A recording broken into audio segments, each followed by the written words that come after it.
Vamos a celebrar la misa del día. Este es la única fiesta del año, solemnidad, que tiene 5 misas. Y digamos que de las 5 misas, la más representativa, digamos la más solemne, la que tiene las lecturas, podríamos decir, centrales, es esta misa del día.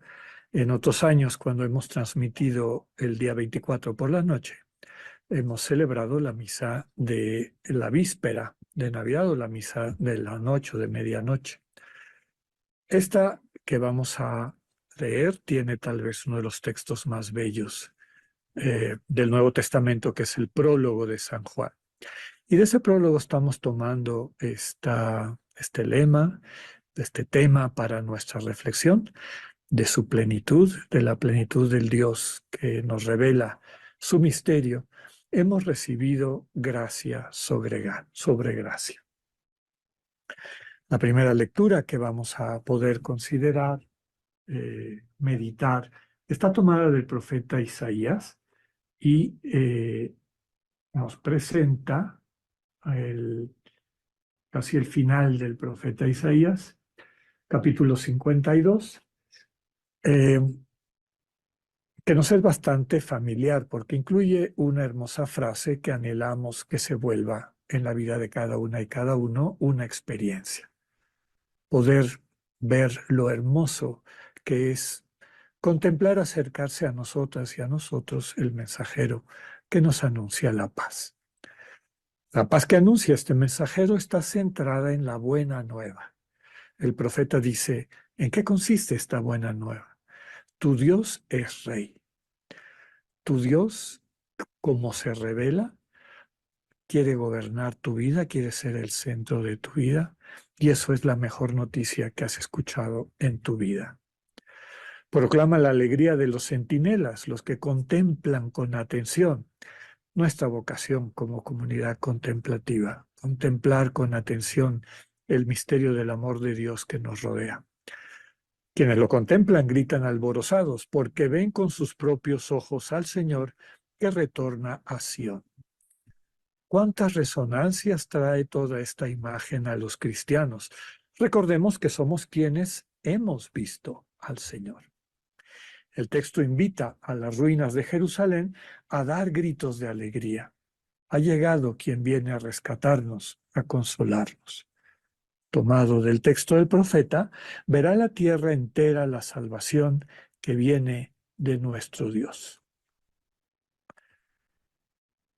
La siguiente lectura, el salmo responsorial de este día, es el Salmo 97, un salmo que recitaremos y que reconoce que Dios no es una divinidad lejana o inaccesible, sino que nos da a conocer su victoria y revela a las naciones su justicia. Es decir, Dios es una presencia cercana y comunicativa. En repetidas ocasiones nos demuestra su amor y su lealtad. Descubrir el amor incondicional de Dios hacia nosotras y nosotros nos lleva a experimentar el deseo de alabarlo. Y por eso la invitación que hace el salmista, que todos los pueblos y naciones aclamen con júbilo al Señor. La segunda lectura está tomada de la carta a los Hebreos. Más que una carta, es un tratado teológico, básicamente cristológico. Nos habla del misterio del Señor Jesús, a quien presenta como la plenitud de la comunicación de Dios a toda la humanidad. Lo describe como el resplandor de la gloria de Dios, la imagen fiel del ser de Dios. Y nos hace recordar expresiones del Evangelio, por ejemplo, de Juan, quien me ve a mí, ha visto al Padre, o de Colosenses, Él es la imagen visible del Dios invisible. Cristo ha venido a realizar el único y definitivo sacrificio mediante el cual son perdonados los pecados. Ahora, estando a la diestra de la majestad de Dios, permanece vinculado a su cuerpo, viviendo a plenitud su nombre, Jesús, que quiere decir llave salva. Tomado de la lectura de la carta a los Hebreos, ahora, en estos tiempos, Dios nos ha hablado por medio de su Hijo. El Evangelio de este día de Navidad está tomado de San Juan, del prólogo de San Juan, que empieza con esa frase, en el principio, es decir, cuando empieza todo lo que existe, inclusive más allá de ese principio. Como les comentaba al inicio de la Eucaristía, es tal vez uno de los textos más bellos y densos del Nuevo Testamento y de toda la Biblia. A través de imágenes simbólicas, transmite elementos centrales del misterio del Hijo, a quien llama la palabra. Literalmente en griego, logos, que también se ha traducido como verbo, y a lo mejor esto es un poquito más eh, claro para transmitir que es un dinamismo, es una realidad, es una vivencia. Esta palabra de Dios, este verbo de Dios, esta comunicación de Dios ya ha estado en medio de nosotros, comunicándonos, revelándonos quién es el Dios vivo. Nos dice el texto que la palabra estaba con Dios y era Dios, una referencia al misterio trinitario de la comunión donde quienes la constituyen son uno, sin división y sin confusión. Todo vino a la existencia por Él. Nada está exento de esta impronta crística, es decir, de esta imagen de Cristo que cada uno y toda la creación tiene. En Él somos introducidos al misterio del amor trinitario. Por eso Cristo es nuestra luz, la luz verdadera, dice Juan, que ilumina a toda persona que viene a este mundo. También nos dice que en el mundo hay tinieblas. Quienes viven en ellas no lo recibieron porque no lo reconocieron. Sin embargo, su luz no deja de brillar y ofrece esta luz a quienes la acogen. Todos los que la reciben les concede el llegar a ser hijas e hijos de Dios. Son aquellas personas que han creído en su nombre, es decir, que han creído que Dios está íntimamente comprometido con nuestra salvación, con nuestra participación en su comunión de amor. Nos permite volver a nacer, dice literalmente, no de la sangre, ni por deseo de la carne, ni por voluntad del hombre. Y luego dice literalmente que nacemos de Dios. La palabra hecha hombre habitó y habita entre nosotras y nosotros. Hemos visto su gloria, su gracia y verdad. El lema que habíamos elegido, de su plenitud hemos recibido todas y todos gracia sobre gracia. Juan nos enseña que la ley viene de Moisés. Podríamos decir que nos prepara poniendo límites a una conciencia inmadura, pero es fundamental que maduremos a la gracia y verdad que nos es comunicada por la palabra, por el Señor Jesús. Qué profunda esta frase. A Dios nadie lo ha visto jamás. El Hijo unigénito que está en el seno del Padre es quien lo ha revelado.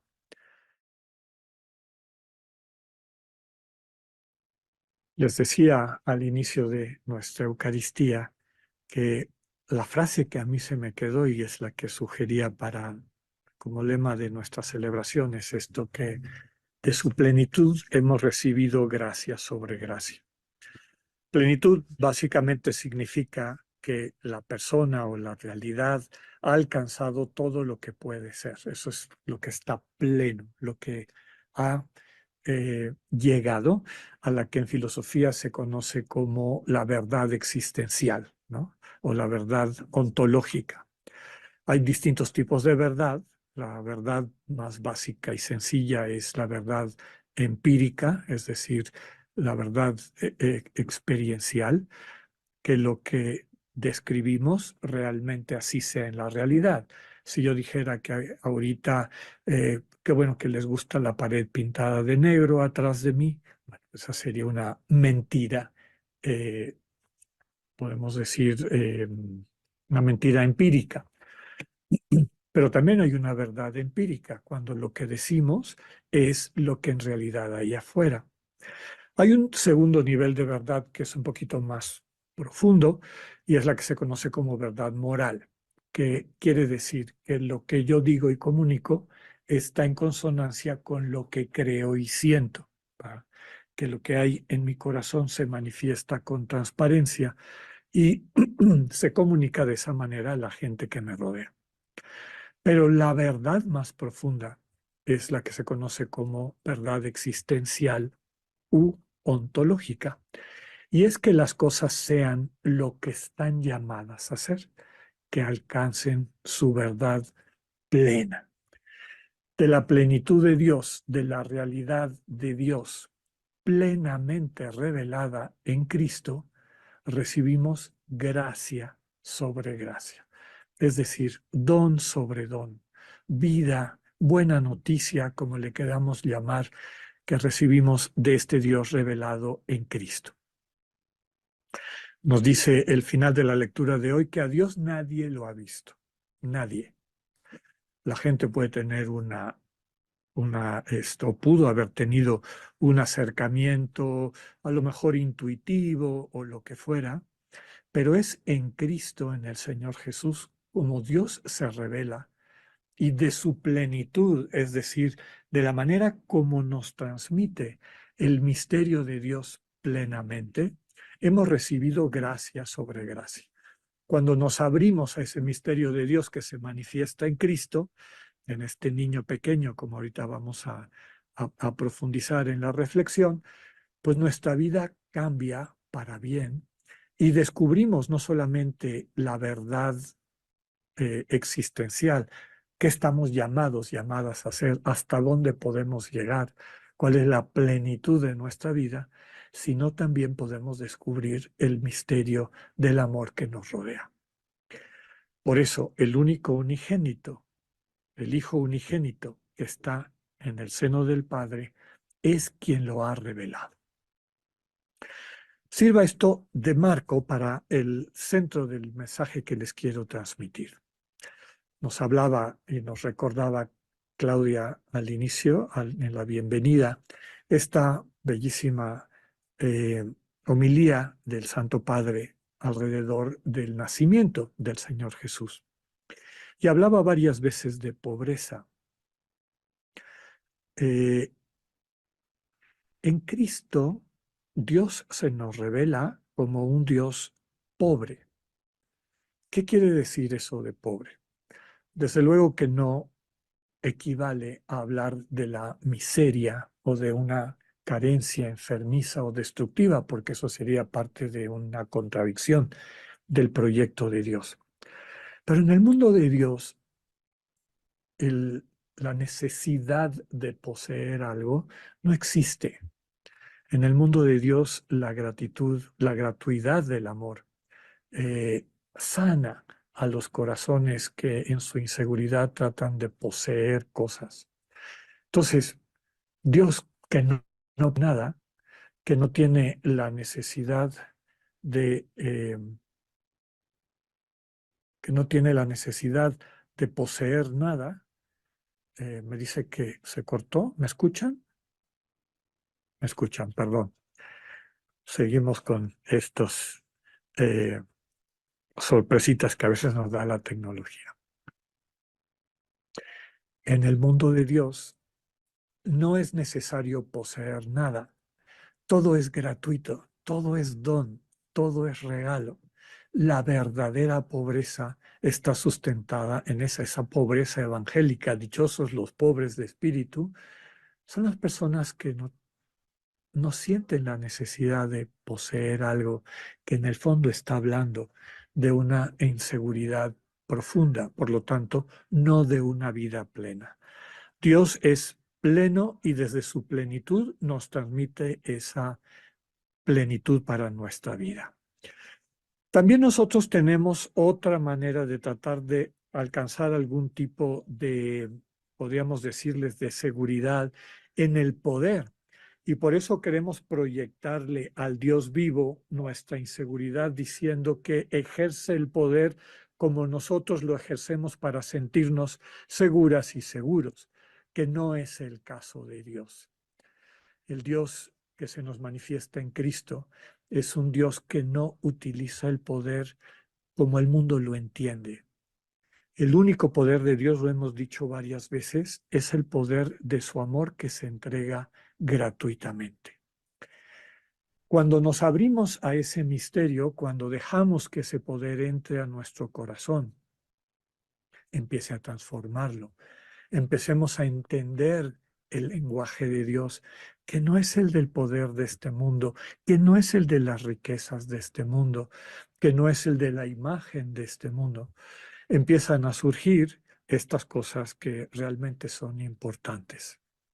Descubrimos lo que verdaderamente nos da vida, renovamos nuestras relaciones de amor mutuo, estas relaciones de amor que son desde luego con las personas con las que convivimos, a quienes amamos, pero eventualmente empezamos a experimentar cómo llega a toda persona, a los que encontramos en las calles, en el día, a los que compartimos, con quienes compartimos el trabajo, y eventualmente empezamos a sentir ese mismo amor, esa misma sensación de familiaridad, de cercanía, de cariño, de solicitud hacia toda la creación. Ya no nos sentimos con la necesidad de poseer nada, ya no nos sentimos desde luego con la necesidad de imponer nuestra voluntad a través del poder. Finalmente descubrimos que el lenguaje de Dios, la dimensión de Dios, esta dimensión donde podemos alcanzar la eternidad que anhelamos, una eternidad sustentada por el amor compartido, la eternidad de este mundo nuevo, este cielo nuevo, donde todas y todos nos abrazamos, disfrutamos y gozamos de la infinidad de maneras como el amor de Dios se nos comunica en el mundo en el que vivimos, en nuestro entorno y demás, se convierte en una realidad. Es nuestra verdad existencial. La invitación, por lo tanto, en este día de Navidad es despojarnos de nuestra inseguridad y de querer poseer, de nuestra inseguridad y querer imponer nuestra voluntad, de nuestra inseguridad y querer imponer una imagen a través de la cual nos sentimos preferibles o superiores a nuestros hermanos y hermanas. Dejemos todo eso fuera de la gruta de Navidad y acerquémonos humildemente a ponernos a un ladito del Dios que se nos revela en un niño pobre, tan pobre que ni siquiera tiene una casa propia, es huésped de un lugar donde viven normalmente animalitos, pero como nos lo transmiten muchas de las pinturas, que en ese mundo de sencillez aparece el niño irradiando una luz, en esa renuncia a las ilusiones del mundo aparece la verdad de nuestra vida, la verdad de nuestra condición humana, que es imagen de la condición divina. Que ese sea el regalo de Dios hacia nosotros, esta gracia sobre gracia que recibimos de su plenitud, y que no busquemos su plenitud de acuerdo a el éxito o a la manera como el mundo nos lo vende, sino la manera como Cristo nos lo transmite desde su sencillez y desde su amor que transforma nuestras vidas. Que así sea.